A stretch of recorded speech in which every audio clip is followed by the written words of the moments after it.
So today we're talking about chapters 1 through 3 of Feedback Mastery by Peter Valley. This is a book that has helped my Amazon FBA feedback score remain at 100%. But get this, I still get negative feedbacks. But they don't stay in my feedback page for long because they're mostly feedback scores that are not really a feedback score for me. There's really a product review, or they are a feedback score about me, but I've used some of the strategies in this book to get them removed ethically, and it's been really good. A lot of you know feedback score is very important when it comes to earning the buy box. To getting a larger percentage of the buy box, you want to have the best feedback possible. Amazon is a customer-centric platform, website, and they want customers to have the best experience possible. So they'll give they'll give the buy box a higher percentage of time, more towards those who have the better feedback score. I want to talk to you about chapters 1 through 3. This is an ebook, so I did the old school thing and just printed it out so that I can look at it and read this to you. I'm not going to read it all to you, but I'll read out some of the things that really stand out to me when it comes to the importance. And I've already talked about, and I've kind of, the author Peter goes on to, and talks about this, about the purpose of this book and why it's important. One of the things, though, that he talks about in this book is he says if worse comes to worse and you have no other choice, he does suggest a few things that actually go against Amazon's policy. I would never suggest doing these, but he's giving you an option to make that choice for yourself, because if it's a choice between losing your Amazon account or breaking a few rules to keep your Amazon account, he thinks that it's wise to break those rules. I don't. That's where he and I disagree on this. I think you always want to make sure that you're following the rules. In fact, following the rules in the first place is what's going to protect your account, and breaking the rules is what's going to help lose your account.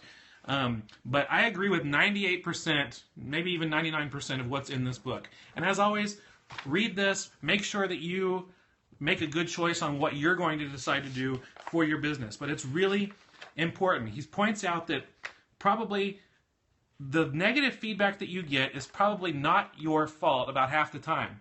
About half the time it probably is your fault. The other half of the time it's probably not your fault. A lot of stuff, because if you're selling Amazon FBA, a lot of the complaints can be removed because Amazon FBA is handling your fulfillment. If people say it arrived and it was dinged up, that might be an FBA problem because of the way it goes on all the conveyor belts in the warehouses. If they say it arrives late, that's not your fault. That's Amazon's shipping problem. If they say that it didn't arrive at all, again, it's not your fault. So there's a lot of your feedback scores that can be removed because if you're an Amazon FBA seller, because it's not your fault. And you just open up a ticket with Amazon, request a feedback removal, and most of the time you'll get someone on the other end that understands and will remove that feedback. Not only is this book going to go over ways to repair bad feedback, it's going to talk about ways to encourage more positive feedback in the future. Most of you know that it takes a lot of sales before you can even get one feedback score. Some people say that it takes about 100 sales before you can get a feedback score. Some people say you can get maybe 5 feedbacks for every 100. It's different for everybody, but it's not very much. By the time someone actually leaves you feedback, it takes forever. And feedback score, as what's stated in this book, it kind of tells you, you get 5 stars. The 5-star and 4-star reviews are considered positive. 3-star reviews are considered neutral, and 1 and 2 stars are considered negative. But Peter encourages us in this book to view neutral feedback as negative, because even though it doesn't ding your account as much, it still dings it somewhat. And you want to have as much positive as possible. And always be looking at your order defect rate. If you don't know anything about your order defect rate, you can go to Seller Central, log in on that. On the left side of the screen, you'll see a little side that gives you your metrics and some of your main numbers, including your order defect rate. So it talks about how important all of this stuff is. Here he says that he gets feedback about 7% of his orders. About 7% of his orders are items that actually, so for every 100 orders, about 7 of them actually give him feedback. I think ours is probably even less than that on average. But Amazon will send out an email reminding your customer to give you feedback. And when you're looking at a feedback score, obviously 100% is the best. But Peter says that anything 97% or up is considered pretty good. Now, obviously, 98% will give you more percentage of the buy box. 99% will give you more of a percentage of the buy box time, and 100% will give you even more percentage.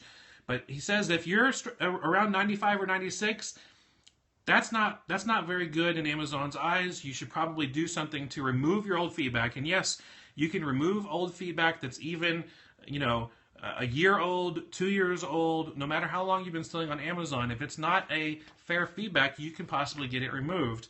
And even if it is a fair feedback, there's strategies later in the book, and we'll talk about a few of those on an upcoming video. And he talks about how important your feedback score is. It's important to customers. I mean, when a customer is making a buying decision, even if they're not choosing the buy box, if they go and they click, 32 other sellers are selling this as new, so they go and look at it and they see 2 people selling it at the same price, but one person has a 98% feedback score and someone else has a 95% feedback score. Who do you think they're going to pick more? The one with the higher feedback. And so you always want to make sure that you do whatever you can within Amazon's rules, I suggest, to make sure that you have that feedback score as high as possible. So here's a couple things about your feedback score. On Amazon's rules, it states this: Amazon's performance targets states that the number of negative feedback entries should be less than 5% of the total feedback entries received. If your negative feedback is greater than the 5% performance target, you may want to review your business practices and adjust to the demands of the customers. Now, we all know how many orders it takes to get a feedback score. But here's the deal. Customers don't know that. A customer will see a 95% feedback score and think, wow, 5 out of 100 orders are bad. I'm not going to risk this. I'm not going to order from this person. Even sometimes at a 97% feedback score, some people are going to be like, boy, I know it's just a 3% chance, 3 out of 100, that there's going to be something bad with this order. I don't want to risk it. I want to go with someone with a higher feedback score. So you want to be sure that you take a look at your feedback and improve it in any way possible. So the first 3 chapters are mostly setting up the foundation. How important your feedback score is, how it affects your sales, and how it affects your business in the eyes of Amazon and in the eyes of your customer. And so it's really good. I don't want to give away too much in this because obviously that's it's not the purpose of this book club. The purpose of the book club is to talk about some of the aspects of it and how it's helped our business. But the rest of this book is really, really good. And we're going to talk more about some of these tricks, some of these methods in a future video. So again, be sure you pick up Feedback Mastery. You can go to fulltimefba.com/feedback mastery to pick it up. It's something I encourage you to do, and we'll come back again next week to talk about this even more, and we'll talk about the next chapters and how it's impacted my Amazon business and my feedback score, which is still 100% lifetime. That's all for today. Thanks for watching. If you scroll down below, you can like this video, leave a comment, a question, find links from this video. I encourage you to do that. And I also encourage you to go to fulltimefba.com if you're wanting to learn how to turn part-time hours into a full-time income with Amazon FBA. I will see you fulltimefba.com. Thanks.